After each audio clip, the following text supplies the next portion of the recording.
What if Tank Davis, who can punch, who is a hell of a fighter, who is a top 10 pound-for-pound fighter, what if he lands a punch on this bigger guy's chin, right, who's not a professional fighter? What happens? But if they do it for real, Tank is highly capable of taking Jake Paul out. So the exhibitions that I like to see are ones that either I can mythically look at and say, wow, well, if he would have did that back when he was 10 years younger or 8 years or 12 years ago, he would have beat him. You understand me? Because we know boxing. Which if he hits you because he's so accurate, he's gonna drop you or could put you to sleep. But like not necessarily power punch. Like Edwin De Los Santos is a hard hitter. He would even have a hard time with rollies. I'm not even kidding. Why Gervonta Davis defeats Jake Paul in 3 rounds is explained by boxing great. Jake Paul's insults regarding Gerv Davis's height caused him to remain silent at the press conference and face-off. According to Gareth A. Davis, he notes that although Tank initially appeared hesitant, almost as though he had been coerced into the battle, he thinks Tank will use a barrage of combinations to totally silence Jake when the bell rings. Went about the presser. He reminded me of a northern football fan being dragged to a shopping centre on a Saturday afternoon rather than being allowed to go to his favourite Liverpool seat. You'll relate to that, won't you? It was almost like he'd been shackled and dragged there against his will. Even when they faced off, it was as if Jake Paul had a bad smell about him or something. He didn't want to get near Jake Paul. He didn't want to. I'm just going to plug this in as well. I just realised it's not plugged in. It was almost as if he didn't want to indulge anyone at all. Like he'd signed up against his will, and then like he'd been signed up against his will. The agents and his manager and his handler had dragged him there without briefing him on what was going on and where it would be and what time it would take place. And there was this oaf in his mind standing there in front of him, this big oaf who kept posturing, and it just didn't do anything to him. I wondered at one point whether he was going to burst out with a combination of punches or something and just drop Jake Paul, who was being, measuring him up and going down to his height, and it was all very peculiar in my view. Like he really wasn't taking it seriously. Ryan Garcia didn't mince words when addressing the upcoming Jake Paul versus Gervonta Davis showdown. He blasted the matchup as a disgrace to boxing, condemning it for the massive size and weight imbalance between the two fighters. To Ryan, this isn't a genuine contest.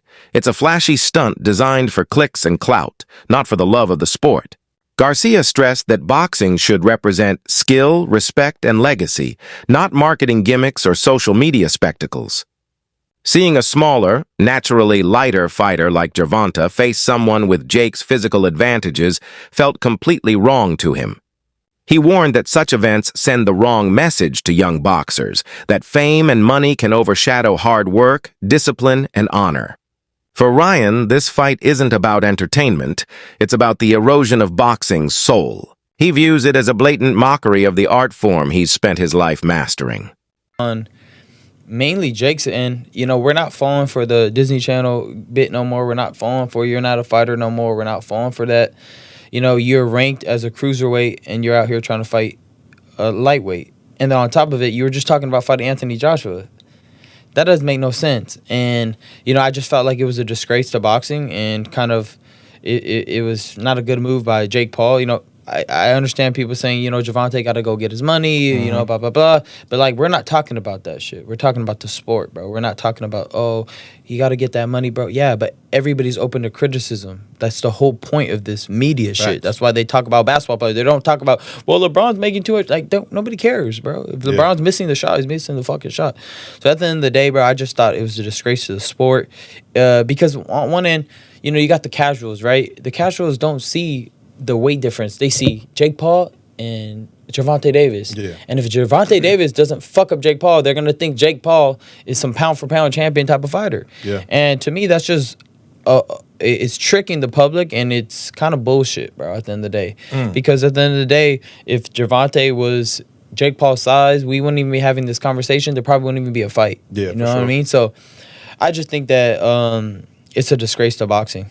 Well, we got to play devil's advocate because people were saying, well, Ryan, you called out Jake Paul before too, so how would you say that? What do you have to say to the people that were saying that to you? Well, I'm way bigger than Gervonta Davis. Gervonta Davis is 5'4", and his last fight was at 133. My last fight was 147, and I walk around 170. So, I mean, 170 to 190, whatever, however big is not too much difference. But you got Gervonta Davis, he's actually really small. Like, when I fought him, like, he's small. Yeah. So I just think it's a very unfair fight. Nobody was complaining when Jake Paul was fighting Julio Cesar Chavez. Right. Nobody was complaining when he's fighting Anthony Joshua. And I still think Jake Paul's a cool dude. But shit, he's calling me out on my shit. I'm gonna call him out on his shit, bro. That's a fucking disgrace of a fight. Yeah. You know it. Just like the Mike Tyson low key was a disgrace, but we accepted it. But Yeah. he was 60 years old. I mean, Right. what the f are we talking he's about 60. here? That's crazy. Sean Porter analyzes the Jake Paul versus Gervonta Davis fight from a seasoned fighter's perspective, calling it a clear sign of where modern boxing is headed. He believes the new generation of boxers is driven more by fast money than lasting greatness. According to Porter, Gervonta "Tank" Davis has joined the growing list of fighters who prioritize financial gain over legacy.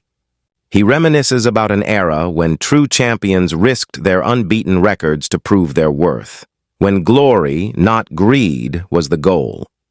Now, he says, fighters seem more concerned with sponsorships, social media buzz, and viral moments than with carving their names into history. Porter argues that Tank's decision to face Jake Paul instead of pursuing elite competition reveals how much the sport's values have shifted. While he acknowledges Tank's immense talent, he laments that it's being spent on spectacle fights instead of defining rivalries.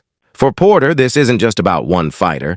It's about a growing culture that puts profit before passion, slowly draining the spirit out of boxing. But why are you doing that? How do you sort of see this scenario now for him? Yeah, I don't really know how to feel about it, what to really say about it. I've only been asked this when it's presented to me. That's when I think about it, and I can't really come up with a good answer for it. In a lot of ways, it doesn't make sense to me. Of course, we know the size differential, and the list goes on from there. I don't know, man. I think we're entering a generation now, or a phase now where fighters. I don't know. I don't know if it's fighters. I don't know if he doesn't care about the legacy, or if he feels like this fight doesn't matter. I'll get back to the legacy. I just don't know. This is truly not. It's not a legacy fight, but of course it is a generational money fight, so. Many analysts believe the issue extends beyond the fighters. It lies with the audience itself. They argue that today's boxing fans are the ones fueling the spectacle. Genuine, high-level technical bouts between elite athletes often fly under the radar, while exhibition matches and influencer showdowns steal the spotlight. Experts point to social media's short attention span as a major reason the sport has drifted from skill and strategy toward drama and hype. The Jake Paul effect, they say, isn't solely his doing. It's the result of an audience that rewards chaos over craftsmanship. When fans tune in only for trash talk, memes, and viral knockouts, real fighters lose motivation to chase legacy over likes. Analysts also warn that this shift has blurred the boundary between competition and content. True champions step into the ring for belts and legacy. Influencers do it for clicks and clout.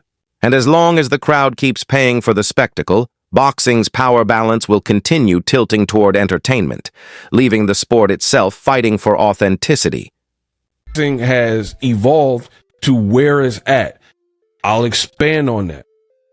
For one, you have good fights where I'm not talking about these type of fights, crossover type of fight, former Disney guy, influencer stuff. Not. And Jake Paul has really promoted himself and acquitted himself to the point where he's kind of a boxer. Now, he hasn't fought the top names. I get it, blah, blah, blah. But he's doing his thing. He's training like a boxer. He's not like taking it lightly like streaming and then working on his YouTube more than he's working on his boxing. It is what it is, right? But beyond that, let's keep it going. I told you I'm about to really get unpacked. Subscribe to the channel.